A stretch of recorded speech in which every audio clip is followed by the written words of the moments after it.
"Get out, Dad!" The words echoed through the ballroom. My son just screamed at me to leave his wedding in front of 200 guests. At the country club reception I paid for in full, the bride he'd known for 8 months was smiling like she'd won the lottery. And maybe she had, but my boy forgot something crucial when he chose humiliation over respect. He forgot who owns the auto repair empire that funded his college education, who signed every check for his dream wedding, who had the wisdom to hire a private investigator when his bride-to-be's story didn't add up.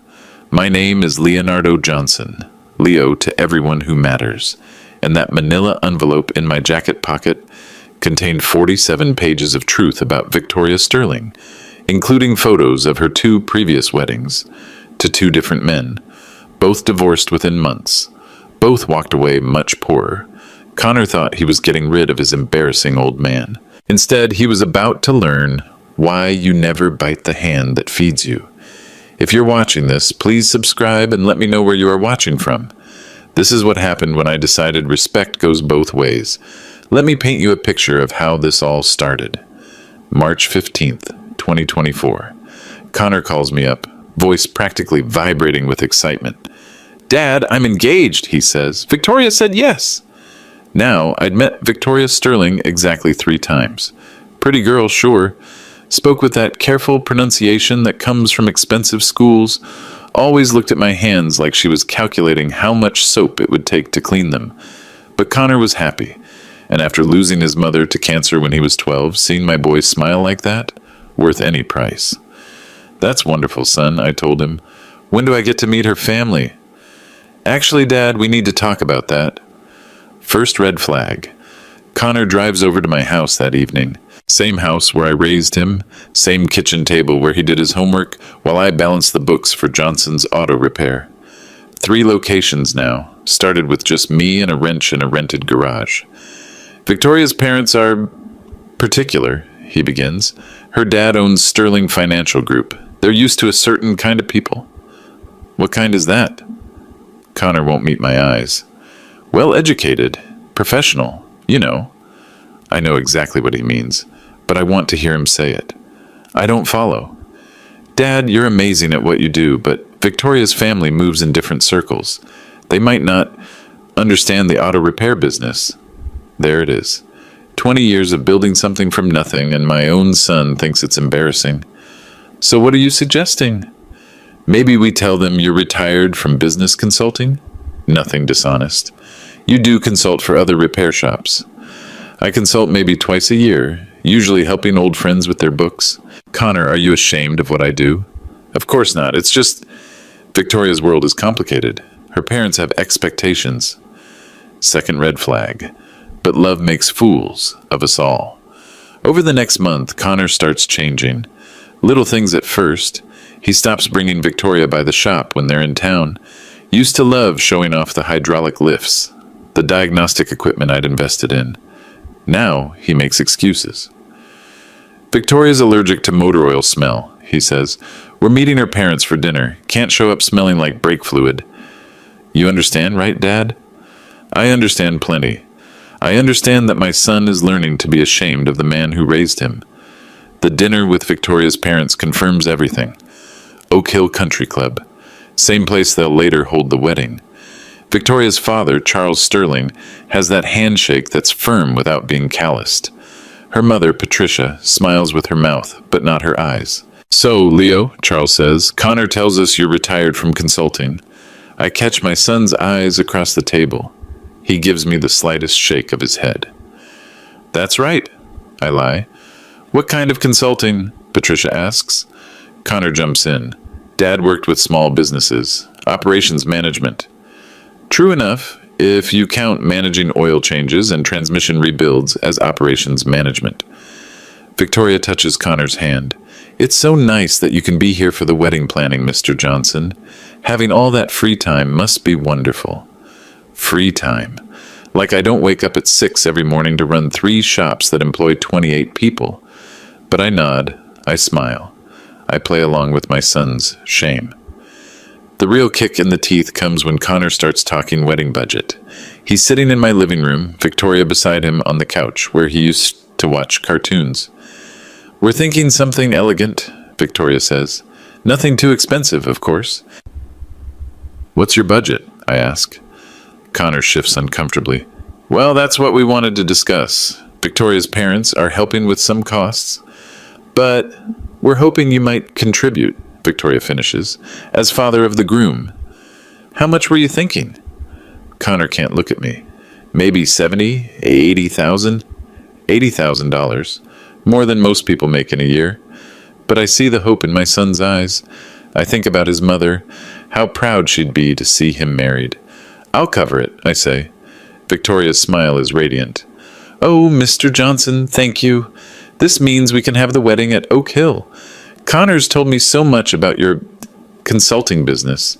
You must have been very successful. There's something in the way she says it, like she's testing whether I'll keep lying. But Connor's happy, so I swallow my pride. Again, you need to understand what I stood to lose by staying quiet. It wasn't just money, though $95,000 was more than I'd ever spent on anything except buying the second auto shop location. It was my relationship with my only child. See, Connor was all I had left of my wife, Sarah. Same green eyes, same way of tilting his head when he's thinking. After she died, it was just us against the world. Me teaching him to change oil at 14, him helping with inventory on weekends. We were a team, but Victoria was changing that equation. Week by week, I watched my son slip away. It started with the phone calls. Connor used to call me every Sunday evening, regular as clockwork. We'd talk shop, family, whatever was on our minds. After Victoria came along, the calls became every other week, then monthly, then only when he needed something. I'm just busy with wedding planning, Dad, he'd say when I finally reached him. Victoria likes to have everything perfect. Perfect. Like his old life wasn't good enough. The wedding guest list was where things got truly insulting. Connor brings over the preliminary draft in June. I'm scanning through names, Victoria's sorority sisters, Connor's college friends, various Sterling family members. Where are my people? I ask. Your people? My guys from the shop, Uncle Ray, Mrs. Henderson from next door who brought casseroles when your mom was sick. People who've been in our lives for years. Connor exchanges a look with Victoria. She's been doing that more often. These silent conversations right in front of me. Dad, it's just... This is going to be a formal event. Black tie. Victoria's family has certain expectations about the guest list. What's that supposed to mean? Well, like Jimmy from your tire shop probably doesn't own a tuxedo. Jimmy from my tire shop served 2 tours in Iraq and came back to help me build the business when nobody else would hire a guy with PTSD episodes. Jimmy from my tire shop was Connor's honorary uncle growing up. We'll rent him a tux. It's not about the clothes, Dad. It's about fit. Fit. My own son talking about whether my friends fit with his new life. But even that wasn't the worst part. The worst part was watching Connor start to believe his own lie. In July, I overhear him on a phone call with one of Victoria's friends. He's sitting on my back porch, thinks I can't hear through the kitchen window. Yeah, Dad's doing well in retirement, he's saying, finally getting to enjoy the fruits of his consulting work.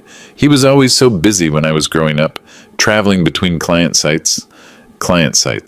Like Murphy's Garage 2 towns over, where I helped them set up a proper accounting system, was some kind of Fortune 500 consulting gig. It'll be nice for him to just relax at the wedding. No work stress, you know? I realized then that Connor wasn't just lying to Victoria's family. He was lying to himself, rewriting our history to make it more palatable for his new life.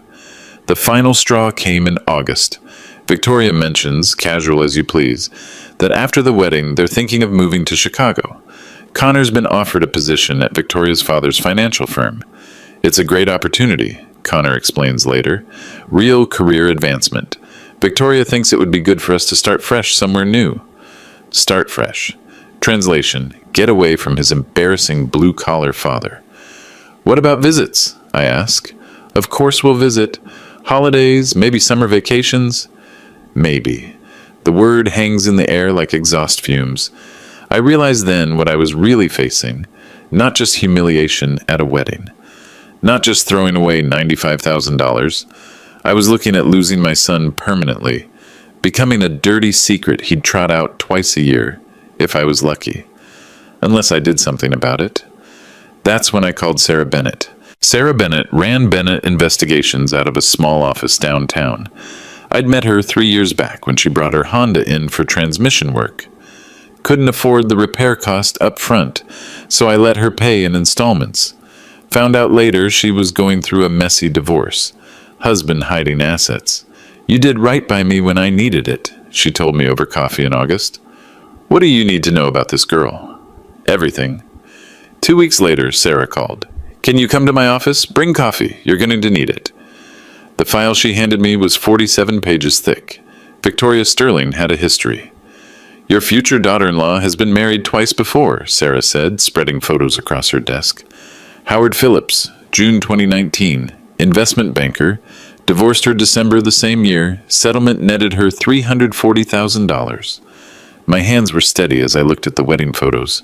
Victoria, in a different dress, same radiant smile, different groom.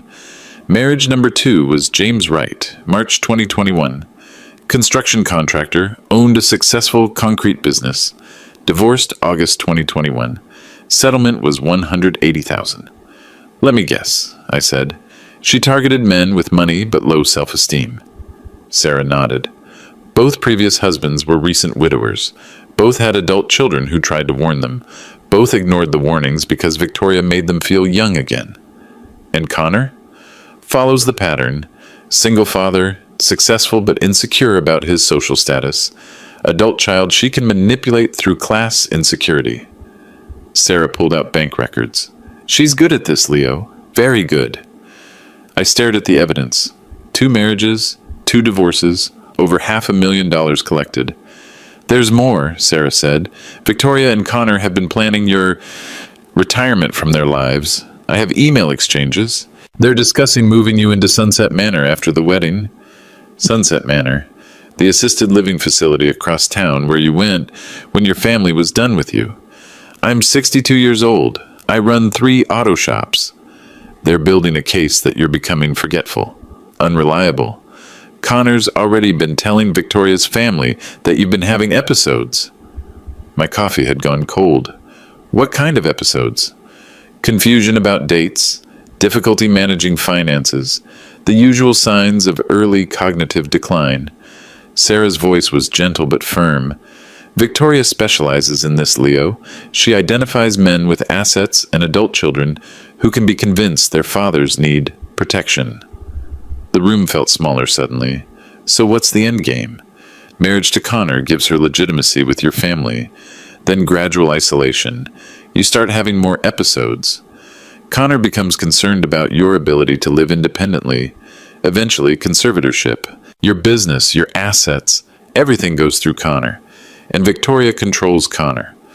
I thought about all those conversations where Connor said Victoria was helping him think about our financial future. How she suggested maybe the auto shop empire was too much stress for a man my age.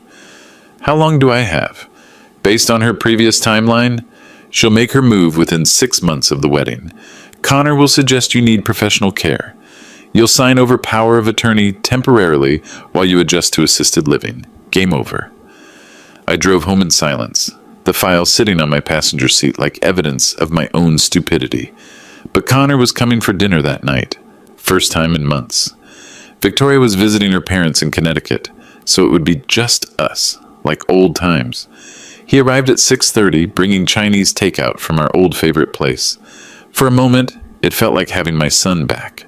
"How's work?" he asked, settling into his usual chair. "Good. Jimmy's been asking about you." Connor's face shifted slightly. "Yeah, I've been meaning to stop by." "You should. He misses you." "Dad, about that..." Connor set down his chopsticks. "Victoria and I have been talking about the future. Here it comes. We're worried about you, all that stress running the business. Maybe it's time to think about scaling back?"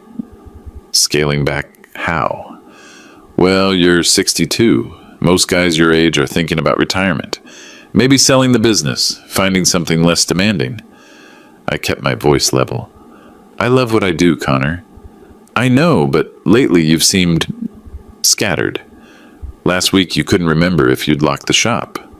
Week before that, you forgot about our lunch appointment. None of that was true, but Connor believed it was. Victoria thinks maybe we should look into some senior living options. Nothing drastic, just places where you'd have more support, less to worry about. Senior living? Like Sunset Manor. They have a great program there. Activities, social interaction. You wouldn't be isolated. I studied my son's face, saw genuine concern there, mixed with something else. Relief, maybe, like he'd been carrying a burden and finally found a way to set it down. What about the shops? We could manage them for you. Victoria's actually got some great ideas about modernizing operations, maybe bringing in a management company. Victoria's great ideas about my life's work. And this is what you want? Connor reached across the table, patted my hand like I was already fragile. Dad, I want what's best for you. We both do. Victoria really cares about our family. Our family. The family she was systematically dismantling. I'll think about it, I said. Connor smiled, relieved. That's all we're asking. Just think about it. After he left, I sat in my kitchen for a long time. The same kitchen where I'd taught him to balance checkbooks, where we'd planned his college applications, where I'd held him the night after his mother's funeral. I pulled out Sarah's file and read it again. Every page. Every detail. Then I called her. I need you to do something else for me, I said. I need you to be at my son's wedding. The funny thing about people who underestimate you is how much they tell you without realizing it. Take the final wedding planning meeting, September 10th. 6 days before the ceremony, Connor and Victoria invite me to Oak Hill Country Club to finalize details. Really, they want me to write another check. The flowers are more expensive than expected. The band needs a bigger deposit. Always something. We're sitting in the club's library, leather chairs and old money smell. Victoria's got a leather portfolio open, everything organized with color-coded tabs. Very professional, very thorough. The final invoice comes to $95,300, she says, sliding the paper across the mahogany table. I know it's slightly over budget, but I think you'll agree the details make it worthwhile. I scan the itemized list. Flowers, $8,000. Band, $12,000. Photography, $5,000. Everything reasonable for a high-end wedding, except one line item catches my eye. What's this photography consultation fee? Victoria doesn't miss a beat. Oh, that's for the additional photographer. Sarah Bennett. She specializes in candid family moments. Connor thought it would be nice to have someone dedicated to capturing the father-son interactions. I keep my expression neutral, but inside I'm smiling. Sarah Bennett, additional photographer. My private investigator, who I'd asked to document the wedding, was being paid by the bride to be there. Sometimes the universe has a sense of humor. That sounds perfect, I say, signing the check. Connor leans forward. Dad, I want you to know how much this means to us. Victoria and I, we won't forget this. I'm sure you won't. Victoria closes her portfolio with a satisfied snap. There's one other thing, Mr. Johnson. After the ceremony, during cocktail hour, Connor and I thought it might be nice if you said a few words. Nothing formal. Just a brief toast from the father of the groom. What kind of words? Oh, you know, how happy you are for us, how much you like our friends and family. Maybe mention how excited you are about our move to Chicago. Connor shifts uncomfortably. We haven't officially decided on Chicago yet. Of course not, darling. But if we do move, it would be nice to have Dad's blessing on record. On record, well, like they're building a case file. I'll think of something appropriate, I say. 3 days later, Sarah calls with an update. I've been watching them, she said. They've been busy. Connor's been to Sunset Manor twice this week. Toured the facilities, picked up brochures. Yesterday, Victoria accompanied him to a meeting with Elder Care Solutions. What's that? Legal firm that specializes in conservatorship cases. They help families transition aging parents into managed care situations. I grip the phone tighter. The wedding's in 3 days. Leo, they're moving fast. I intercepted a call between Victoria and her previous divorce attorney. She's asking about timeline for asset recovery in complicated family situations. Meaning, how quickly she can get access to your business holdings once they establish you're unfit to manage them. I think about Connor's concerned face across my kitchen table, his gentle voice talking about senior living options, the way Victoria nodded along, so supportive, so caring. There's something else, Sarah continues. I did some deeper digging into Victoria's financial situation. She's not just a gold digger, Leo. She's desperate. Her divorce settlements are gone, spent on maintaining her lifestyle between marks. She's got credit card debt of about $40,000. So Connor isn't just a target, he's a lifeline. Exactly.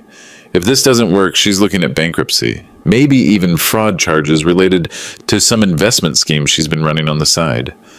I stare out my kitchen window at Connor's old basketball hoop in the driveway, still there after all these years. Sarah, when you're at the wedding tomorrow, I want you to set up near the gift table. Good angle for photos. What kind of photos? The kind that document everything, every face, every reaction. When I give my toast, I want a complete record. What are you planning, Leo? I think about my son, my business, my future, about the woman who's been systematically destroying my family while smiling and calling me Mr. Johnson. I'm planning to give them exactly what they asked for, a memorable speech about family. September 16th, 4:30 p.m. Oak Hill Country Club was transformed into something from a magazine. White roses everywhere, crystal chandeliers throwing light across 180 guests in formal wear. Victoria looked stunning in her $8,000 Vera Wang dress. Connor stood beside her in his rented tuxedo, beaming. I sat in the front row wearing my $200 suit from Walmart, the one Connor had asked me to replace with something more appropriate. I told him this was fine. The ceremony itself was beautiful. Victoria's vows were perfect, obviously practiced. Connor's were heartfelt, if a bit nervous. When the minister pronounced them husband and wife, the applause was enthusiastic. Everything according to plan. Cocktail hour began immediately after. Open bar, past appetizers, string quartet playing in the corner. I mingled appropriately, making small talk with Victoria's family and Connor's college friends. Everyone was polite. Everyone mentioned how lovely the wedding was. Nobody asked about my business. During dinner, I was seated at the family table. Victoria's parents, her maid of honor, Connor's college roommate. Victoria had made sure I was positioned between two of her sorority sisters, attractive, accomplished women who spoke to me like I was someone's elderly uncle they were being kind to. This salmon is amazing, one said. Victoria has such exquisite taste. Connor's lucky to have found someone so refined, said the other. Refined. The word hung in the air. Charles Sterling stood up during the salad course, tapping his crystal glass with a silver knife. The room quieted. Friends, family, he began. Patricia and I want to thank you all for being here to celebrate Victoria and Connor's special day. We couldn't be more pleased to welcome Connor into our family. Applause. Smiles all around. Connor brings such integrity to our family, such solid values, and we're grateful to Leo for raising such a fine young man. He raised his glass toward me. The room turned, all eyes on the father of the groom. Leo, we know how proud you must be. Your son is a credit to your consulting business. The pause before consulting business was subtle but deliberate, just enough to remind everyone that my background was other. I stood, raised my glass. Thank you, Charles. Connor is everything I hoped he'd be. More applause. I sat down. Victoria leaned over to Connor, whispered something in his ear. He smiled, nodded. After dinner, the dancing began. Father-daughter dance first. Victoria and Charles moving gracefully to The Way You Look Tonight. Picture perfect. Then the father-son dance. Connor approached my table, extended his hand. Ready, Dad? We took the floor to My Way. Sinatra's voice filled the ballroom as we moved in a simple box step I'd taught Connor when he was 12, standing on my feet in our living room. Thank you for everything, Connor said quietly. The wedding, the support, all of it. You're welcome. I know this hasn't been easy. The changes, meeting Victoria's family, different worlds, you know. I know. But you've been a good sport about it. Adapting. Victoria appreciates it too. The song was ending. Time for the speech Victoria had requested. The blessing for their future. Their move to Chicago. Their new life without the embarrassment of a blue-collar father. The band leader took the microphone.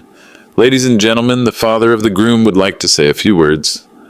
I walked to the center of the dance floor. 180 faces looking at me. Connor beaming with pride. Victoria glowing with satisfaction. Sarah Bennett positioned at the gift table, camera ready. Thank you all for being here, I began. It's wonderful to see Connor so happy, to see him starting a new chapter with Victoria. Nods around the room. Victoria smiled encouragingly. Marriage is about partnership, trust, building something together. Hear, hear, someone called out. It's about honesty, about accepting people for who they really are. Victoria's smile flickered slightly. I've been thinking a lot about acceptance lately, about how we present ourselves to the world versus who we really are underneath. Connor frowned, sensing something shift. See, I told you all earlier that I'm retired from consulting. That's not entirely accurate. The room got quieter. I own 3 auto repair shops. Johnson's Auto Repair. Been working on cars for 35 years. Built the business from nothing with these hands. I held up my calloused palms. Some guests exchanged glances. Connor's face flushed. Dad, I'm proud of that work. Proud of providing honest service to hardworking people. Proud of the 28 employees who depend on those shops. Mr. Johnson, Victoria said, her voice carrying just the right note of gentle concern. Perhaps you'd like to sit down. It's been a long day. I'm just getting started, Victoria. See, there's something else I haven't been honest about. Something about family history. The room was completely silent now. Charles Sterling looked alarmed. Patricia had gone pale. Victoria, would you like to tell everyone about your previous marriages? The words hit like a physical blow. Victoria's face went white, then red, then white again. I'm sorry? She stammered. Connor stepped forward. Dad, what are you talking about? I reached into my jacket pocket and pulled out a manila envelope, the one Sarah had prepared, the one containing 47 pages of evidence. I'm talking about Howard Phillips, investment banker, married Victoria in June 2019, divorced her December, the same year, settlement, $340,000. Gasps around the room. Charles Sterling stood up abruptly. I'm talking about James Wright, construction contractor, married Victoria in March 2021, divorced her August 2021, settlement, $180,000. Victoria was shaking her head, mouth open, no words coming out. Dad, stop this, Connor said, but his voice lacked conviction. He was staring at his new wife with growing comprehension. 2 previous marriages, Connor. 2 previous divorces. Over $500,000 collected. And now you. The silence in the room was deafening. 180 people watching a family implode in real time. Victoria found her voice finally. This is completely inappropriate. Connor, your father is obviously having some kind of episode. Episode? I laughed, short and sharp. You mean like the episodes you and Connor have been telling your lawyer I've been having? The ones that would justify putting me in Sunset Manor? Connor went completely still. What? Oh, didn't she tell you about the meetings with Elder Care Solutions? About the conservatorship proceedings she's been planning? I opened the envelope, pulled out documents. Email exchanges discussing my declining mental capacity. Brochures for assisted living facilities. Legal strategies for asset recovery. Get out! Connor suddenly shouted, his face twisted with humiliation and rage. Get out, Dad! You're embarrassing yourself! The words echoed through the ballroom. Every guest stared. Some reached for their phones. I stood there perfectly calm, while my son's words hung in the air like smoke. You want me out, Connor? Fine, but first let me finish what I started. The silence stretched for what felt like hours, but was probably only seconds. Connor stood there, chest heaving, face red with mortification. Victoria clutched his arm like she was drowning. Everyone's staring, she whispered urgently. Connor, we need to control this situation. But control was the one thing Victoria Sterling no longer possessed. I held up the envelope again. Sarah, Would you join us, please? Sarah Bennett stepped forward from behind her camera, moving with the confidence of someone who'd done this before. She reached into her equipment bag and pulled out a second manila folder. Ladies and gentlemen, I said, my voice carrying clearly through the ballroom, I'd like you to meet Sarah Bennett, licensed private investigator, Bennett Investigations, LLC. She's been documenting my future daughter-in-law's background for the past month. Victoria's father, Charles Sterling, stood up from his table. This is absolutely outrageous. Security. Sir, I said, you might want to hear this before you call anyone. It concerns your family's reputation. That stopped him cold. In Charles Sterling's world, reputation was everything. Sarah opened her folder and began reading in a clear, professional voice. Victoria Sterling, born Victoria Lynn Marcus, has been married a total of 3 times, including today's ceremony. She pulled out wedding photos. Marriage number 1, Howard Phillips, June 15th, 2019. Ceremony held at the Ritz-Carlton, Philadelphia. Cost, approximately $120,000 paid by the groom. Murmurs rippled through the crowd. Victoria was shaking her head frantically. That's not... Those photos are fake. This is some kind of setup. Sarah continued implacably. Divorce finalized December 3rd, 2019. Settlement included alimony payments of $6,000 monthly for 2 years, plus a lump sum of $340,000. Total value, approximately $484,000. Connor stared at his new wife. Victoria, is this true? Marriage number 2, Sarah continued. James Anthony Wright, March 22nd, 2021. Ceremony held at Riverside Gardens, Springfield, Ohio. Cost approximately $80,000 paid by the groom. She held up more photos. Different dress, same radiant smile, different man. Divorce finalized August 15th, 2021. Settlement included sale of marital property and alimony payments, totaling $180,000. The math was simple enough. 2 marriages, 2 quick divorces, over $500,000 collected in less than 3 years. Connor's voice was barely a whisper. Victoria, please tell me this isn't real. Victoria looked around the room desperately. 180 pairs of eyes staring at her. Her parents looked like they'd been hit by a truck. Her maid of honor had actually taken a step backward, creating physical distance. Connor, honey, she said, reaching for him. Let me explain. Explain what? Connor's voice was getting louder. Explain why you lied to me about your entire past. I didn't lie. I didn't think it was relevant. 2 previous marriages weren't relevant? Sarah pulled out financial documents. Mrs. Sterling Phillips Wright, currently carries credit card debt of approximately $42,000. Her divorce settlements were depleted by December 2023, primarily through maintaining a lifestyle designed to attract her next target. Target? Connor looked like he'd been punched. According to recovered email communications, Sarah continued, Victoria began researching your father's business holdings in February 2024, approximately 1 month before your engagement. She held up printed emails. Quote, Leo Johnson owns 3 auto repair locations with estimated total value of $2.3 million. Single father, recently widowed, classic guilt complex about son's success. Perfect setup for the concerned daughter-in-law approach. End quote. The room erupted. Guests talking over each other, some standing to get a better view, others edging toward the exits. Charles Sterling looked like he was about to have a heart attack. Connor grabbed the papers from Sarah's hands, scanning them frantically. This is from your email account, Victoria. Your actual email account. Connor, listen to me. And this one, Phase 2 involves documenting Leo's mental decline. Connor's already concerned about his father's memory. Small suggestions about assisted living, gradual isolation from business operations. Connor looked up, his face twisted with disgust. You were planning to put my father in a nursing home? Victoria's composure cracked completely. Your father's 62 years old and working himself to death. I was trying to help him. By stealing his business?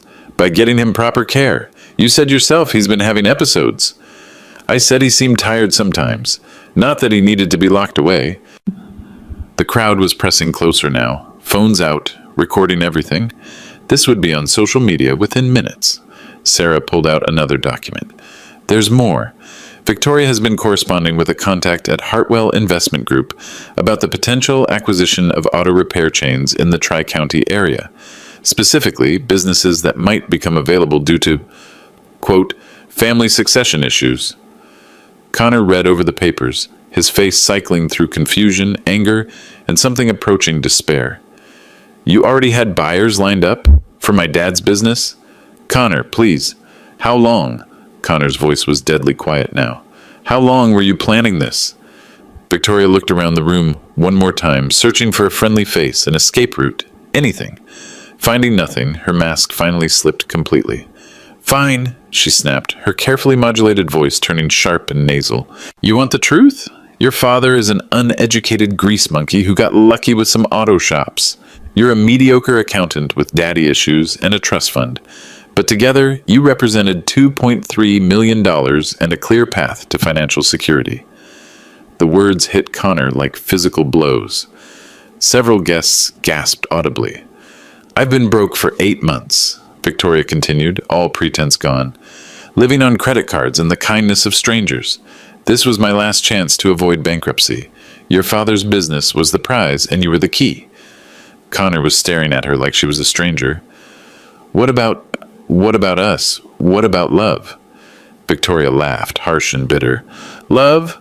Connor, you're a sweet man, but you're not exactly Prince Charming. This was business. A business arrangement that would have worked out fine for everyone if your father hadn't hired a private investigator.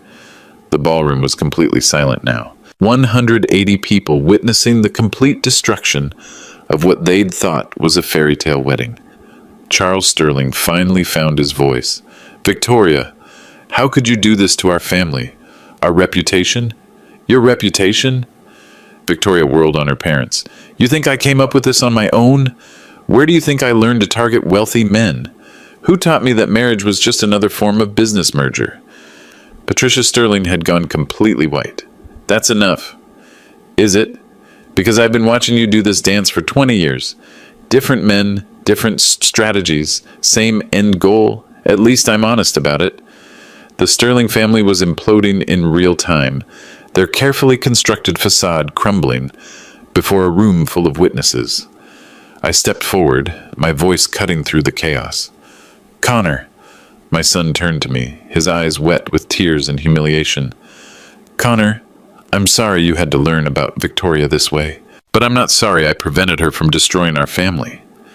Connor looked between me and his bride, his wife, legally speaking, for at least another few hours. Dad, how did you know? Because I love you, and sometimes loving someone means protecting them from their own mistakes. Victoria made one last desperate play. Connor, we can fix this. We can work through this. Your father's just trying to control your life. Connor looked at her for a long moment. Then he reached up and loosened his tie. Sarah, he said quietly, do you happen to know any divorce lawyers? The question hung in the air like a final verdict. Victoria's face went through several emotions: shock, rage, calculation, and finally, defeat. She looked around the room one more time, seeing nothing but judgment and disgust. Fine, she said, gathering what remained of her dignity. Fine. Connor, you can have your precious daddy and your precious auto shops and your precious working-class pride. I hope you're very happy together in your little bubble. She turned to leave, then paused at the ballroom entrance. But don't pretend this is about love or family or any of that sentimental garbage. This is about a scared little boy who can't cut the apron strings. Enjoy your life, Connor. I'm sure it'll be exactly as small as you deserve. With that, she was gone. Her parents followed moments later, without a word to anyone. The ballroom was left with the wreckage of what was supposed to be the happiest day of my son's life. In the silence that followed Victoria's exit, Connor stood frozen in the center of the dance floor. His boutonniere was crooked, his face pale, and he looked younger than his 31 years. The guests weren't sure what to do. Some were edging toward the doors, others were frantically texting, and a few were still recording everything on their phones. The wedding that was supposed to be a celebration had become a spectacle. I walked over to Connor and placed my hand on his shoulder. Son, we need to take care of some practical matters. Connor nodded numbly. Yeah, okay. What do we do? Sarah Bennett stepped forward, still holding her folder of evidence. There are several immediate steps we should take. First, Connor, you need to contact your bank and freeze any joint accounts you may have opened with Victoria. We opened a savings account last month, Connor said mechanically. For the honeymoon. Call them now, before she has a chance to clean it out. Sarah handed him her business card. Use my phone if you need to. Tell them it's a fraud prevention measure. While Connor made the call, I approached the wedding coordinator. Oak Hill Country Club had a reputation to maintain. They'd want this situation contained quickly and quietly. Margaret, I said to the coordinator, I think it's best if we end the reception now. I'll cover any additional costs for the staff. Margaret nodded gratefully. That's very considerate, Mr. Johnson. We'll take care of everything. The remaining food can be donated to the local shelter, if that's acceptable. Perfect. Connor finished his phone call. The account had $6,000 in it. Victoria tried to access it 40 minutes ago, but they flagged the withdrawal as unusual activity. It's frozen now. Sarah made a note. Good. Next, we need to document everything that happened here tonight. Multiple witnesses, video recordings, a paper trail of her admissions. This will be crucial for the annulment proceedings. Annulment? Connor looked confused. Connor, I said gently, Victoria committed fraud. She married you under false pretenses with the intent to steal from our family. That's grounds for annulment, which means the marriage is treated as if it never happened legally. Can we really do that? Sarah nodded. With the evidence we have, the documented history, the emails about your father's assets, her admission tonight, it's a strong case. She'll probably agree to it rather than face fraud charges. The weight of what had almost happened was starting to sink in. Connor sat down heavily on one of the ballroom chairs. She really was going to put you in a nursing home, he said quietly. That was the plan. Gradually convince you I was becoming incompetent, get power of attorney, then liquidate the business assets. And I almost helped her do it. All those conversations about you slowing down, about maybe needing more support. You were being manipulated by a professional, Connor. Victoria has done this before. She knew exactly which buttons to push. Connor looked around the now empty ballroom. The band was packing up their equipment. The catering staff was clearing tables. The beautiful decorations looked sad and abandoned. $95,000, he said. You spent $95,000 on this. For her. I spent it for you, because I thought it would make you happy. I don't deserve... Stop. I sat down beside him. Connor, you made a mistake. You trusted someone who didn't deserve it. But that doesn't make you a bad person. It makes you human. Sarah approached us with a final stack of documents. I've compiled everything we'll need for the legal proceedings. Connor, you should also be aware that Victoria will likely try to contact you over the next few days. I'd recommend not responding to any communication except through attorneys. Connor nodded. What do I tell people? My friends, my co-workers, half of them were here tonight. You tell them the truth, I said, that you discovered your wife had committed fraud, and you're taking appropriate legal action. Most people will respect your handling of a difficult situation. And the ones who don't, Sarah added, aren't worth worrying about. We sat in silence for a few minutes, watching the cleanup crew work. The crystal chandeliers still sparkled, but the magic was gone. Dad, Connor said finally. Yeah? I'm sorry. For everything. For being ashamed of you. For letting her manipulate me. He gestured helplessly at the ruins of his wedding day. You don't need to apologize to me, Connor. You need to promise me something instead. What's that? Promise me you'll never let anyone make you ashamed of who you are again. Not your background, not your family, not the work that built our life. Connor was quiet for a moment. Then, promise. But Dad, can we go home now? I think I'd like to change out of this tuxedo. We walked out of Oak Hill Country Club together, father and son, just like it had always been. The aftermath of Connor's wedding made news faster than I expected. By Sunday morning, someone had uploaded a video of Victoria's breakdown to social media. By Monday, it had 50,000 views. By Tuesday, local news picked it up. Wedding ends in fraud allegations at elite country club. I tried to keep Connor away from the coverage, but it was everywhere. His phone rang constantly with calls from reporters, former college friends, and Victoria's previous victims who'd seen the story and wanted to share their own experiences. Howard Phillips called on Thursday. Victoria's first husband sounded tired but grateful. "I saw the news," he told Connor over speakerphone in my kitchen. "I'm sorry you went through that, but I'm glad someone finally stopped her." "What was it like?" Connor asked. "Being married to her?" 6 months of paradise followed by 6 months of hell, Howard said. "She's very good at making you feel like the most important man in the world, right up until she starts convincing you that your own judgment can't be trusted." James Wright called 2 days later with a similar story. "She told me my business partner was stealing from me, convinced me to fire him, and put her in charge of the books. By the time I figured out what was happening, she'd transferred $80,000 out of company accounts." "Why didn't you press charges?" Connor asked. "Embarrassment? Pride. She made it look like legitimate business expenses until you dug deeper, and honestly, I was ashamed that I'd fallen for it." The legal proceedings moved quickly. With Sarah's evidence and Victoria's public admissions at the wedding, her lawyer advised her to agree to an annulment rather than fight fraud charges. She disappeared back to Connecticut, presumably to live with her parents, while figuring out her next move. Charles and Patricia Sterling never contacted us. Their silence spoke volumes about their own complicity in their daughter's schemes. Connor took a leave of absence from work to deal with the legal fallout. He spent most of that time at the auto shops, working alongside Jimmy and the other mechanics. Getting his hands dirty again seemed to help. "I forgot how much I liked this," he told me one afternoon, wiping grease from his hands. "Working with my hands, fixing things, making something broken into something useful again. You were good at it when you were younger." I thought it wasn't prestigious enough. Victoria convinced me that success meant distance from anything that looked like manual labor. He paused, studying a carburetor he'd been rebuilding. "I think I want to come back to the business, Dad. Not as the owner's son getting special treatment. As an employee. Learn it properly this time." "What about the accounting firm?" "What about it? I've got an MBA, and I hate sitting behind a desk all day. Maybe it's time I stopped trying to be someone I'm not." The conversation we'd needed to have for years was finally happening. 3 weeks after the wedding that never was, Connor moved back into his old room.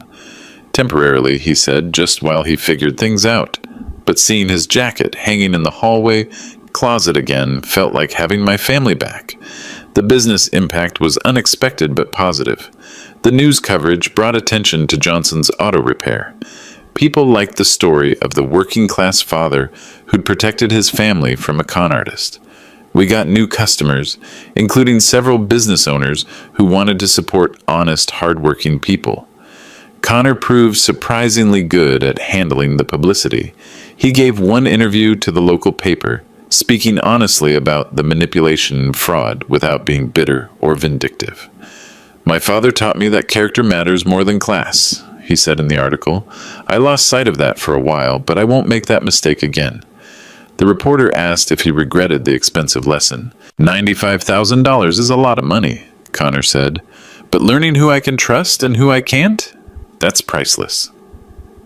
6 months later, Connor was managing the newest Johnson's auto repair location, not because he was the owner's son, but because he'd earned it. He'd rebuilt engines, handled customer service, learned the books from the ground up. "You know what's funny?" he told me one evening over dinner. "I make less money now than I did at the accounting firm, but I sleep better at night." "Why's that?" "Because when someone asks me what I do for a living, I don't have to lie about it." Victoria never contacted us again. According to Sarah's follow-up investigation, she'd moved to Florida and was reportedly engaged to a retired pharmaceutical executive. Some people never learn, but Connor had learned, and sometimes that's the best revenge of all. The respect he'd lost for himself, and for me, had been rebuilt stronger than before, and that was worth more than $95,000. Much more. It's been 2 years since Connor's wedding that never was. We're sitting in my kitchen now, the same table where this story began. But everything is different. Connor's hands are calloused again, stained with honest work. He's wearing Johnson's auto repair coveralls instead of a business suit. Last month, we opened our 4th location. Connor's idea, Connor's planning, Connor's execution. He's not just my son anymore. He's my business partner. Equal stake, equal say in decisions. Dad, he says, looking up from the quarterly reports spread between us. I've been thinking about Mom lately. Yeah? You think she would have seen through Victoria? I consider this. Sarah, my wife, had been sharp about people, sharp about character. Your mother would have asked Victoria harder questions. She wouldn't have been fooled by the polish. I wish I'd inherited more of that from her. You did. You just forgot it for a while. Connor smiles, then gets serious again. I want to ask you something. What if Victoria had succeeded? What if she'd actually managed to put you in Sunset Manor and take over the business? She didn't. But what if she had? I think about this, about trust and betrayal and the price of believing in people. Then I would have lost everything, I say finally, but I still would have tried to save you from her. That's what fathers do. Connor nods, understanding something he couldn't 2 years ago. We work in comfortable silence for a while, father and son, partners in business and in life. The numbers look good. The shops are profitable. Our employees are happy. Connor's built relationships with customers that remind me of the early days when trust and reputation mattered more than profit margins. One more question, Connor says as we're closing the books for the evening. Shoot. Do you think you'll ever trust my judgment about women again? I laugh. Connor, your judgment about women was fine. Victoria wasn't a woman. She was a professional criminal. There's a difference. So if you start dating again, I'll judge your choices based on character, not charm. Just like I should have done with Victoria. Connor grins. Deal. Outside, it's starting to snow. The first snow of winter, covering everything in clean white. New beginnings. If you've watched this far, thank you for listening to my story. I hope it reminds you that respect isn't something you give away lightly, and family is worth fighting for, even when the fight gets ugly. Let me know in the comments where you're watching from, and whether you think I did the right thing. Sometimes the hardest lessons are the most valuable ones, and sometimes the truth really does set you free.